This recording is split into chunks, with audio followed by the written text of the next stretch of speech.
ডায়নামাজে বসে যখন আমার মানুষটার কথা ভাবি তখন চোখ দিয়ে পানি চলে আসে।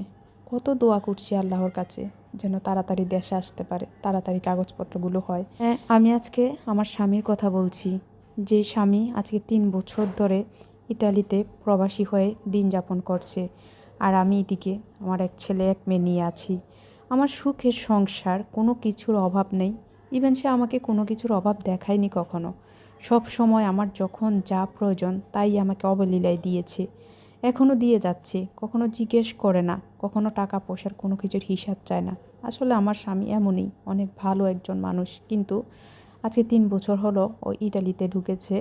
প্রথমে আমার স্বামী লেবানন ছিল, ওইখানে অনেক বছর ছিল, ভালো একটা অবস্থানে ছিল। কিন্তু একটা সময় দেখা গিয়েছে ওইখানের যে ইনকামটা ছিল, ওর ইনকামটা অনেক বেশি কমে গিয়েছে, কারণ ওইখানে ডলারের মূল্য কমে গিয়েছিল। তো সেই কারণে বাধ্য হয়ে অন্য একটা দেশে পাড়ি জমাতে হয়েছে আমাদের মেয়ে।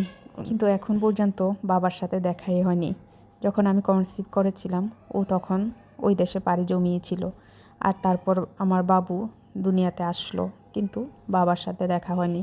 অপেক্ষায় আছি কবে আমার মেয়েটাকে দেখবে, ওকে জড়িয়ে আদর করতে পারবে। যখন এটা মনে হয় কষ্টে কলিজাটা ফেটে যায়। কেন এত কষ্ট? প্রবাসীদের জীবনটা আসলে অনেক কষ্টের। আর মানুষের জীবনে এত কষ্ট আসে, সব কিছুতে কষ্ট কম বেশি সবারই আছে, কারো বেশি কারো কম। বিশ্বাস করেন, এই যে দেখছেন না আমার সংসার, আমার সব কিছু আমি নিজের হাতে করছি, এর একটা কিছুই কিন্তু ও এখনও দেখেনি।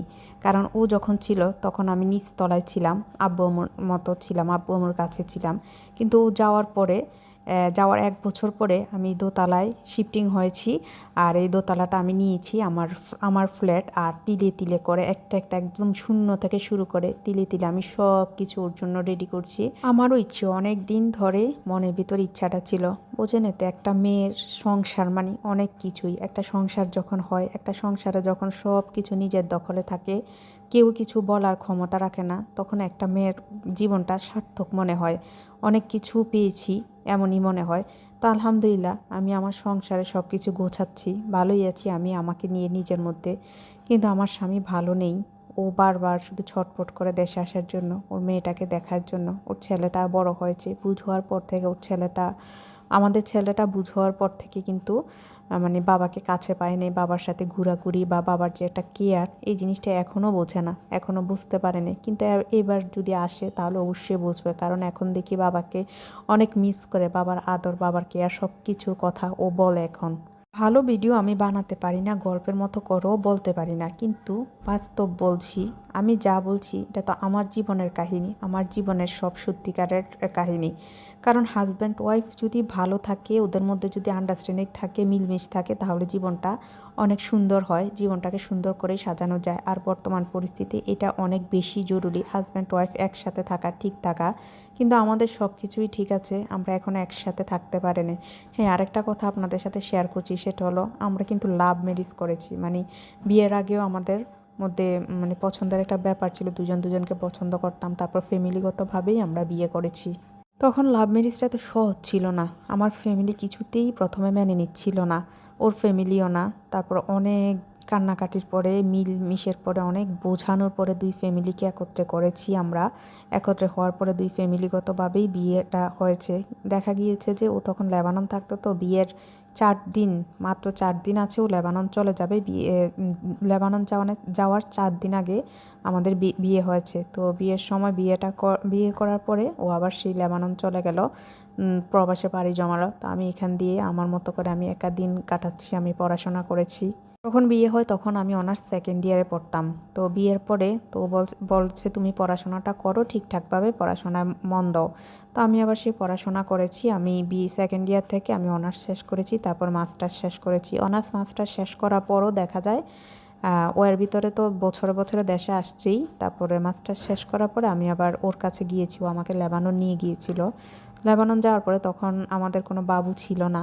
লেবানন যাওয়ার পরে অনেক 3 মাস, 2 মাস পরে আমাদের প্রথম বেবি কনসিভ করেছে।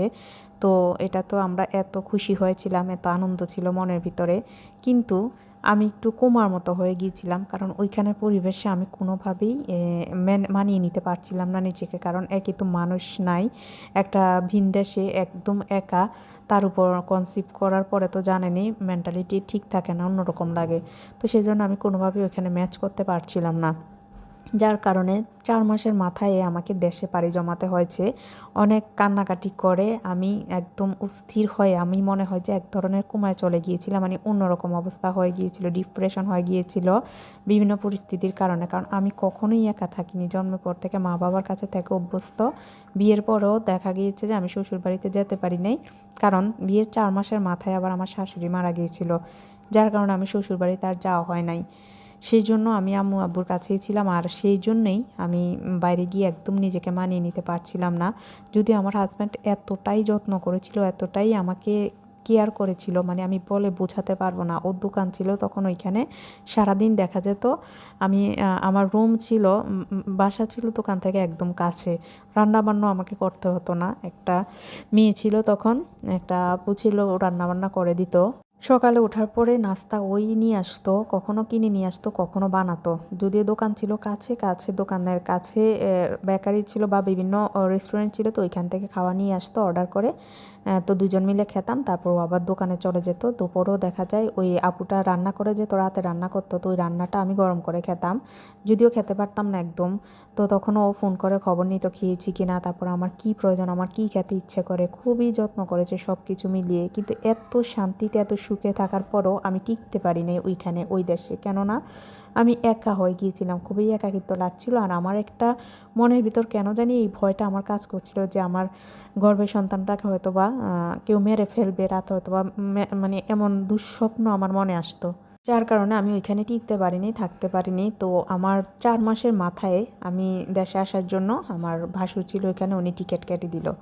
তো দর্শক, হ্যাঁ, কেমন লেগেছে গল্পটা, গল্প না বাস্তব কাহিনীটা, অবশ্যই জানাবেন। যদি জানান, কমেন্টস করেন, তাহলে নেক্সটে আমি আবার আপনাদের সাথে আমার গল্পগুলো আমি শেয়ার করতে চাই।